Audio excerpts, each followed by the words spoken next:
नमस्कार, स्वदेश न्यूज देख रहे हैं आप। मैं हूं आपके साथ ऋषभ सोनी और लेकर आया हूं हमारा खास कार्यक्रम अग्निपथ। और अग्निपथ में आज हम बात करेंगे संसदीय समिति के सवालों की, जो बड़े तीखे थे। सरकार ने अनुसूचित जाति और जनजाति वर्ग के लिए संचालित योजना की समीक्षा और उनकी जमीनी हकीकत जानने के लिए केंद्रीय समिति का गठन किया है। ये समिति मध्य प्रदेश के प्रवास पर भोपाल पहुंची। यहां पहले मुख्यमंत्री डॉक्टर मोहन यादव के साथ समिति के सदस्यों की बैठक हुई। इसके बाद समिति के सदस्यों ने अफसरों की क्लास भी लगाई।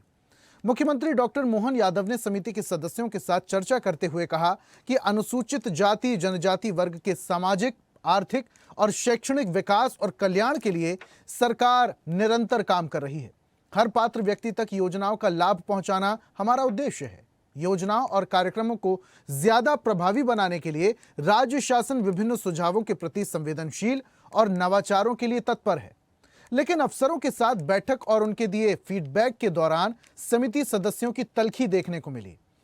दरअसल अनुसूचित जाति और जनजाति वर्ग के लिए गठित केंद्रीय संसदीय समिति की भोपाल में बैठक हुई। समिति के सदस्यों ने शासन के वरिष्ठ अधिकारियों से कई सवाल किए। इस दौरान डीजीपी से पूछा कि मध्य प्रदेश में कितने SC/ST के अधिकारी हैं। इस पर डीजीपी को कोई जवाब नहीं सूझा और वो आंकड़े नहीं बता पाए।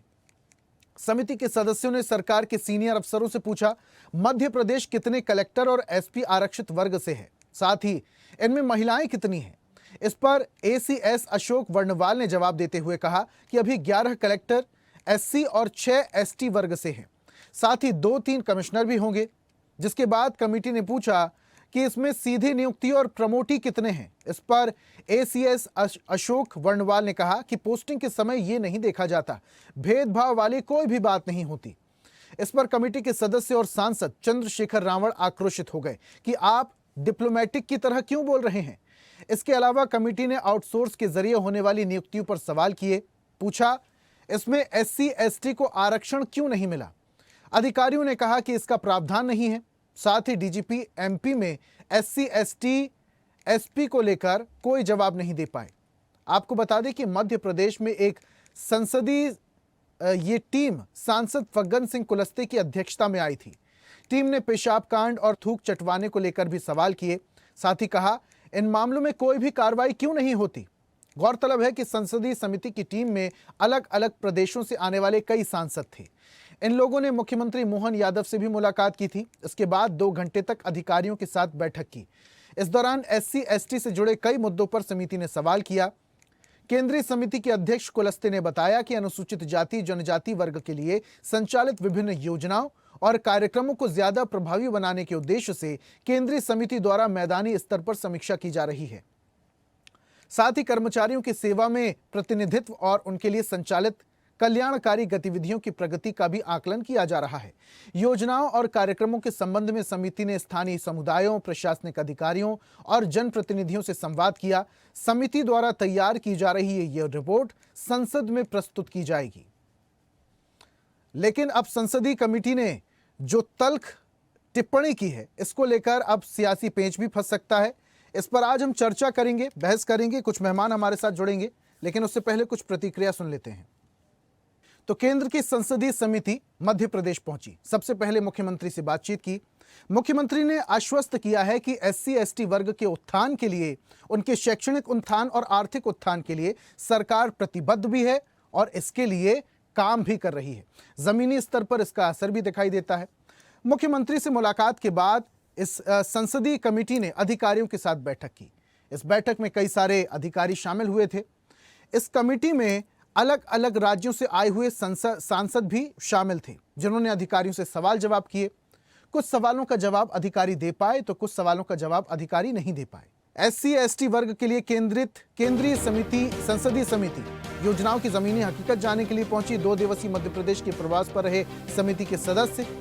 मुख्यमंत्री डॉक्टर मोहन यादव के साथ समिति के सदस्यों की बैठक भी हुई। जैसा आपको जानकारी दे चुके हैं, संसदीय समिति के सदस्यों ने अफसरों से फीडबैक भी लिया। मध्य प्रदेश के 2 दिवसीय प्रवास पर आई केंद्रीय समिति। तो केंद्रीय समिति ने जब अधिकारियों से बातचीत की, फीडबैक लिया, तो कुछ सवालों के जवाब अधिकारी नहीं दे पाए, जिसके बाद कुछ सांसद भड़क भी गए और सवालों के जवाब देने को लेकर दिल्ली तलब करने तक की बात कह दी। इस पर आज हम चर्चा करेंगे। कुछ मेहमान हमारे साथ जुड़ रहे हैं कांग्रेस का पक्ष रखने के लिए। हमारे साथ सीता शरण सूर्यवंशी जुड़ेंगे बहुत जल्दी, और उसके बाद अजाक्स के प्रांतीय महासचिव हैं राजवीर जी। बहुत स्वागत राजवीर जी आपका। और इसी के साथ वरिष्ठ पत्रकार रमेश शर्मा भी हमारे साथ जुड़े हुए हैं। चर्चा की शुरुआत रमेश जी मैं आपसे कर लेता हूं। ये केंद्रीय संसद समिति जो आई हुई है, पहले मुख्यमंत्री से बातचीत की, उसके बाद फीडबैक लेने के लिए अधिकारियों की एक बैठक बुलाई गई। बहुत सारे से सवाल थे जिसका जवाब अधिकारी नहीं दे पाए। डीजीपी भी बिना वर्दी के पहुंच गए थे। ऐसे में क्या संदेश जाता है? क्या अधिकारी इस ओर ध्यान नहीं दे रहे हैं, इस वजह से केंद्रीय समिति को हस्तक्षेप करना पड़ा? तौर पर ये इस तरह की केंद्रीय समिति हर सरकार बनाती है और हर सरकार में ऐसी समितियां दौरा करती हैं और उन जिस संबंधित वर्ग की ये केवल एससी एसटी की समिति है, जितनी हमारी योजनाएं होती हैं उनके क्रियान्वयन की संसदीय समितियां होती हैं वो राज्यों का दौरा करती हैं। इस समिति में चूंकि ये सर्वदलीय समिति है और इसमें एक आध राजनीतिक दल के ऐसे प्रतिनिधि भी हैं जो योजना पूर्वक समाज में विद्वेष फैलाने का काम करते हैं। आप मोटे तौर पर अगर समिति के किसी सदस्य को पर्टिकुलर कोई जानकारी चाहिए थी तो उनको पहले सूचित कर देना चाहिए राज्य सरकारों को। ये जो है पहले सूचना ये आवश्यक नहीं है कि कोई भाजपा के शासन में भाई ये समिति को कर्नाटक भी जाना है, इस समिति को बंगाल भी जाना है, तो स्वाभाविक रूप से अगर पर्टिकुलर कोई जानकारी चाहिए तो समिति के सदस्यों को ये चाहिए कि उन राज्य सरकारों को ये सूचित कर दे कि हमको इस बात की जानकारी भी चाहिए, तो तैयार रहती।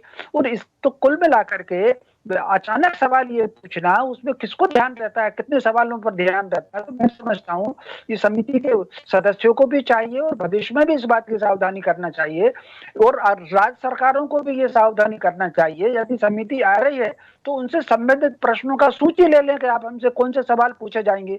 तो मोटे तौर पर शासन की जो नीतियां होती हैं, राजनीतिक दल तो आते जाते रहते हैं, क्रियान्वयन करने का काम जो है वो शासन तंत्र को करता है और उसमें करता है। मैं समझता हूँ 90% 99% जो भी योजनाएं होती हैं सरकार कोई भी रहे उनके आधार पर काम होता है, उसका अनुसरण होता है। 5-10% तो छूटे रहते हैं। अब इस समिति ने एक सवाल ये भी पूछा जो आपके पैकेज में नहीं है लेकिन मुझे जानकारी है कि भाई आउटसोर्स से जो आपने भर्ती की है उसमें कितने एससी एसटी के लोग हैं। जी हाँ, तो भाई आउटसोर्स वाला तो वो दूसरा बताएगा। भाई मान लीजिए आपने अपने चैनल पर ही कहा कि हमको कैमरे के लिए 4 आदमी चाहिए, किसी कंपनी ने भेज दिए 4 आदमी, वो आपकी जवाबदारी नहीं है कि वो उसने कौन को भेजे, वो कंपनी वाला जाने। तो कुल मिलाकर के मीडिया में स्थान बनाने के लिए कुछ सदस्यों ने इस तरीके से नकारात्मक बात कही और इस समय मीडिया में चूंकि नकारात्मक बात बहुत तेजी में आती है तो उन्होंने किए और उनको सारा का सारा उसमें फैला भी दिया। आपका इशारा सांसद चंद्रशेखर की तरफ तो नहीं है? जी हाँ, मेरा उन्हीं की तरफ इशारा है। जी ठीक है, अपनी बात कंप्लीट कीजिए रमेश जी। हाँ, तो कुल मिलाकर के हमको भी ये सावधानी बरतना चाहिए कि जो लोग देश को और समाज को तोड़ने की बात कर रहे हैं, आप कल्पना कर सकते हैं ये जो देश को और समाज विभाजन की बात है ये विज्ञान की अवधारणा के भी विरुद्ध है और संसार की हर अवधारणा के भी विरुद्ध है। विज्ञान की अवधारणा में अगर देखें तो जीवन जल में फूटा और धीरे धीरे आकर के वो धरती पर आया। तो ऐसा नहीं है कि वो पहले कोई शहर में अलग बन गया और कोई अलग जाति का बन गया और फिर कोई अलग जाति का बन गया। सब लोग अपने गुण कर्म के आधार पर बने, या एडम ने और ईव ने या सप्त ऋषियों ने कोई अलग अलग इंसान नहीं बनाए। तो कुल मिलाकर के ये अंग्रेज ये कानून ये बना गए जिस तरीके से आप और मैं चाहें तो हम धर्म बदल सकते हैं, अपना नाम बदल सकते हैं, अपना नगर बदल सकते हैं, अपना जाप बदल सकते हैं, प्लास्टिक सर्जरी करा कर चेहरा बदल सकते हैं, लेकिन वो अंग्रेज एक ऐसा कानून बना गए कि जिस घर में हमने जन्म लिया हम जाति नहीं बदल सकते।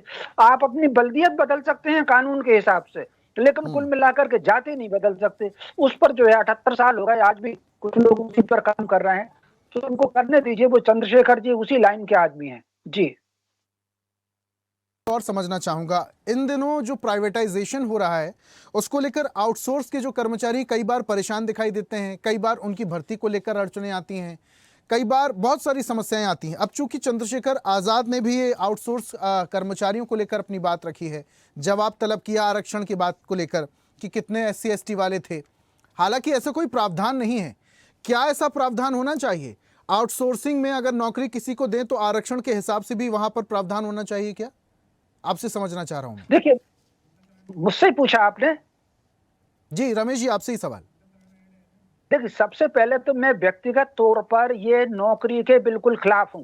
मुझे आप ये बताइए, चींटे से लेकर हाथी तक जितने प्राणी हैं, वो सब अपनी रोटी कमा लेते हैं, अपना जोड़ा बना लेते हैं और संतान उत्पन्न करने, उसको खाने कमाने लायक बना देते हैं।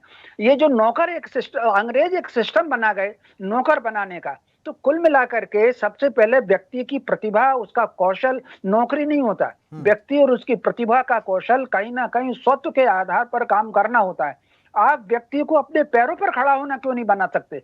ये देश वो है, किस परिवार में जन्म लिया था रविदास जी ने, आगे चल करके रामानंदाचार्य के शिष्य बने और झाला रानी ने उनको गुरु बनाया। अंग्रेज अगर होते तो उनको गुरु नहीं बनने देते उस समय, झाला रानी का और मीराबाई का। तो कुल मिलाकर के व्यक्ति अपने कर्म के आधार पर, कौशल के आधार पर जाए, मजबूरी में कोई काम ना कर पाए। जो प्रतिभाहीन व्यक्ति होते हैं, जो कौशलहीन, वो जाकर के नौकरी कर लें, प्राइवेट कर लें चाहे सरकारी कर लें। आगे आने वाला समय तो एआई का समय आ रहा है, जितनी नौकरियां हैं वो सारी की सारी समाप्त होने वाली हैं। उसके बाद अपने लगे ठीक है, ये तो बात रमेश जी नौकरी की हो गई। मैं तो आरक्षण की बात कर रहा हूँ। आउटसोर्स में आरक्षण होना चाहिए कि नहीं होना चाहिए, ये समझ रहा हूं मैं आपसे। देखिए, मेरी दृष्टि में आरक्षण नहीं होना चाहिए। आउटसोर्स वाला, प्राइवेट वाला जाने, वो अपनी प्रतिभा क्षमता के हिसाब से भर्ती करे।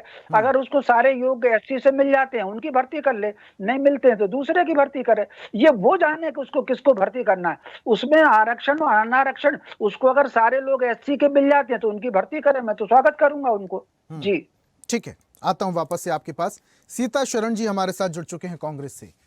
सर, मैं आपसे समझना चाह रहा हूं, ये केंद्रीय समिति जो पहुंची है और इसके बाद बहुत सारे अधिकारियों को उन्होंने फटकार भी लगाई, बहुत सारे अधिकारियों से सवाल जवाब किए गए, डीएसपी जवाब नहीं दे पाए, बिना वर्दी के पहुंच गए, उसके बावजूद उन्होंने सवाल उठाए। चंद्रशेखर आजाद जो कि सांसद भी हैं, काफी ज्यादा आक्रोशित लगे, कई सारे ऐसे सवाल भी वो पूछ गए। क्या लगता है, ये केंद्रीय समिति क्यों पहुंची थी? क्या मध्य प्रदेश के अधिकारी सही तरीके से काम नहीं कर पा रहे हैं?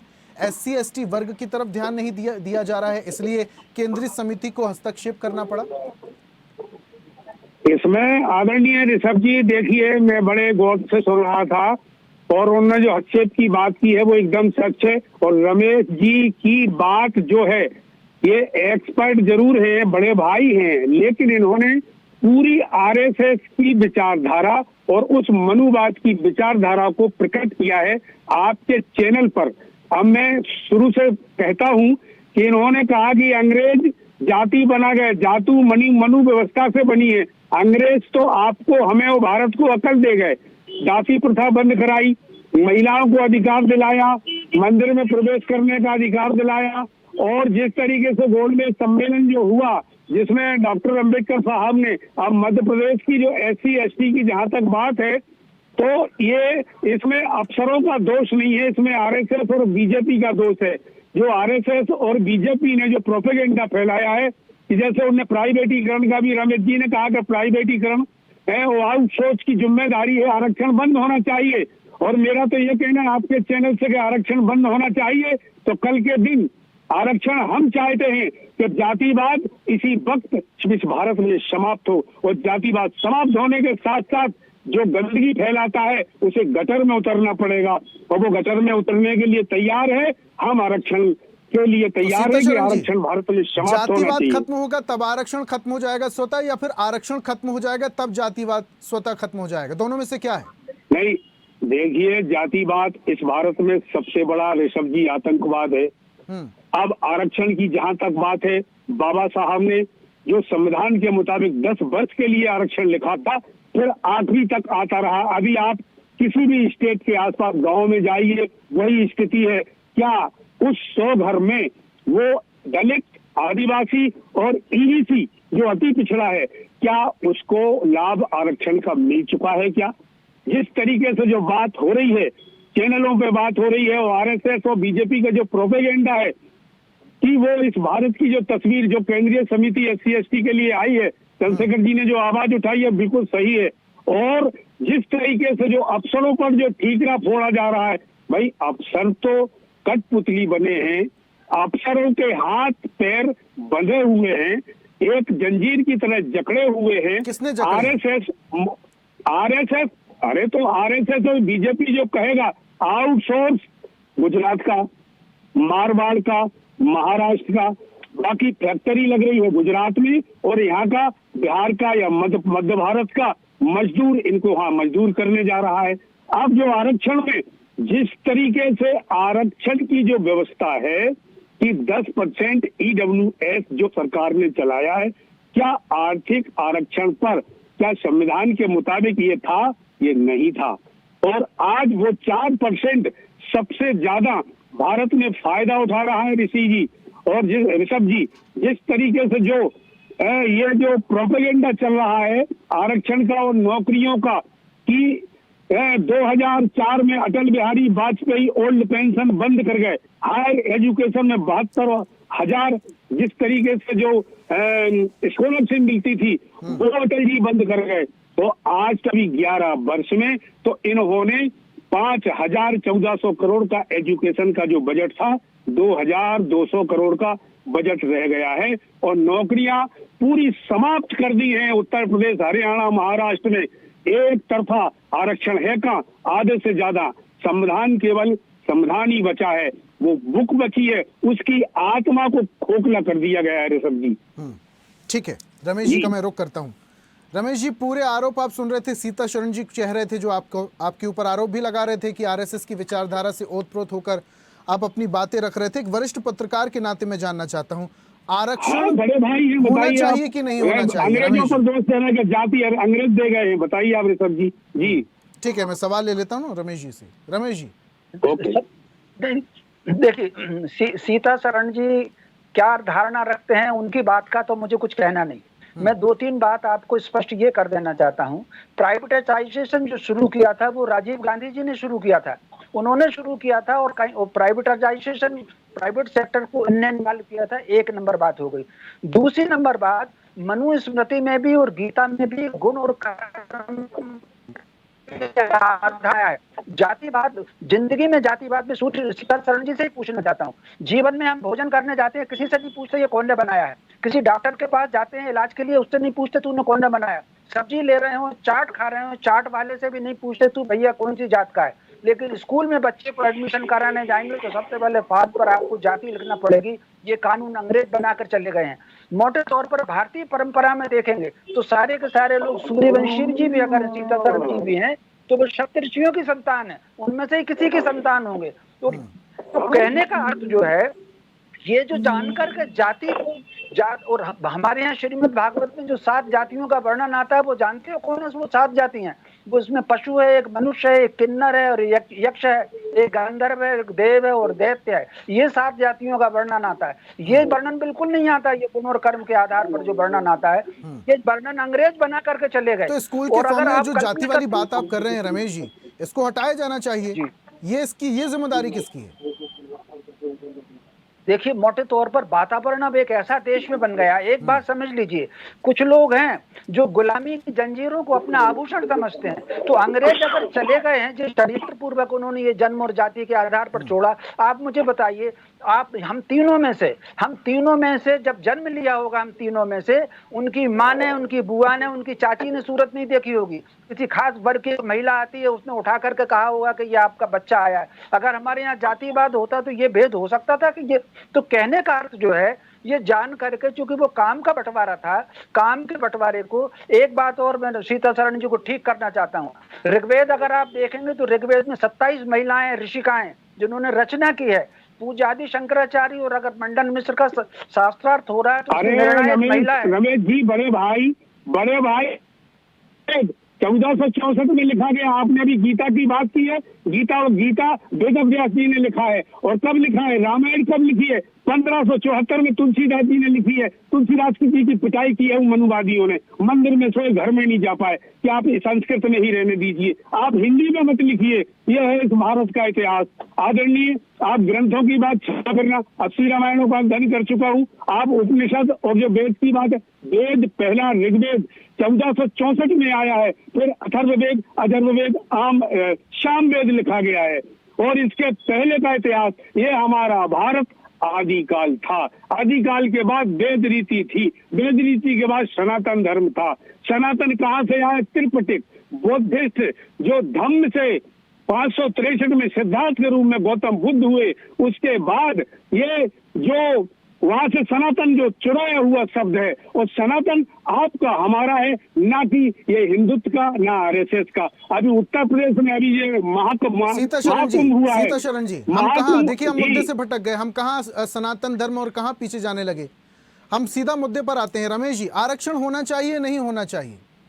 बिल्कुल, मैं इसका उत्तर देता हूं, लेकिन इससे पहले सीताचरण जी से एक बात कहना चाहता हूं। आप कल्पना कर सकते हैं, द्वारिका की खुदाई में 5000 वर्ष की द्वारिका साबित हो गई है, और अगर द्वारिका 5000 वर्ष की साबित हो गई है तो कृष्ण 5000 वर्ष पुराना है, और कृष्ण ने अगर उपदेश दिया है तो गीता 5000 वर्ष पुरानी हो गई है। ये अंग्रेजों की बात छोड़ दीजिए, अंग्रेज छोड़ के चल गए, कांग्रेस कब तक अंग्रेजों को सिर पे लादी रहेगी और उनके सिद्धांत को लादी रहेगी। तो कुल मिलाकर के आदि शंकराचार्य को 2500 हो गए हैं जाकर के। अगर ऋग्वेदी जो पीठ है पूरी की, वहां देखिए पूरी सूची लगी हुई है। तो कहने का अर्थ जो है, उन चीजों से मुक्त होकर के स्वतः के अपने आधार पर विचार करके अपना निर्धारण करिए। मैंने कुरुक्षेत्र में जाकर के देखा है, 5000 वर्ष का निकाला है पांडवों का काल, गीता उसी काल की है। तो कुल मिलाकर के वेद को अगर आप देखेंगे, राम सेतु का नासा ने खोजा है, कोई आरएसएस ने नहीं खोजा। राम सेतु जो है, एडम ब्रिज है, बड़े भाई जो ऋषभ जी प्रश्न कर रहे हैं कि आरक्षण होना चाहिए कि नहीं, भारत ठीक हो गया कि नहीं, भारत की जो पिछड़ी जातियां हैं वो ठीक हो गई कि नहीं, आरक्षण होना चाहिए कि नहीं, इस पर तो जवाब दे दीजिए बड़े भाई। हाँ, इस पर यह है कि भाई संविधान का जो प्रावधान है उसके अनुरूप काम होना चाहिए। अगर संविधान में आरक्षण है तो लागू हो, संविधान में नहीं है तो नहीं लागू हो, संविधान के अनुरूप हो वो। जी रमेश जी, देखिए ये तो विरोधाभासी बातें हो गई। अभी आप इतिहास की बातें कर रहे थे, फिर आप संविधान की बातें कर रहे, बहुत सारे यहाँ पर विरोधाभास की स्थिति बन जाती है। खैर, ये जो केंद्रीय समिति आई थी मध्य प्रदेश में और अफसरों को फटकार भी लगा कर गई है, तो देखने वाली बात है कि इसका असर क्या होगा, क्योंकि सरकार तो दावे और वादे कर रहे हैं। इस बैठक के पहले भी जितने भी सदस्य थे वो मुख्यमंत्री से मुलाकात करने के लिए भी गए थे, और मुख्यमंत्री ने आश्वस्त किया है कि SC ST के उत्थान के लिए, आर्थिक स्थिति को मजबूत और सुदृढ़ करने के लिए सरकार प्रतिबद्ध है। इसका क्या असर होगा ये आने वाला वक्त बताएगा। तो बहुत शुक्रिया सीता शरण जी हमारे साथ जुड़ने के लिए। रमेश जी, आपका भी बहुत बहुत शुक्रिया चर्चा में शामिल होने के लिए, तमाम तर्क रखने के लिए बहुत बहुत धन्यवाद। आज हम बात कर रहे थे संसदीय समिति के सवालों की। ये सवाल बड़े तीखे थे क्योंकि ये अफसरों से पूछे जा रहे थे। बहुत सारे सवालों के जवाब अफसर नहीं दे पाए, टाला मटोली और कई तरीके के सवाल हुए। लेकिन इन सवालों का क्या असर होगा, केंद्रीय संसदीय समिति की इस बैठक का क्या असर होगा, ये आने वाला वक्त बताएगा। आज की खास पेशकश में फिलहाल इतना ही। देखते रहिए स्वदेश न्यूज, सबसे पहले देश। और ऐसी ही ताजा खबरों के लिए लाइक, फॉलो और यूट्यूब पर सब्सक्राइब कर बेल आइकन जरूर दबाइए, और हर अपडेट के लिए विजिट कीजिए स्वदेशलाइव.com।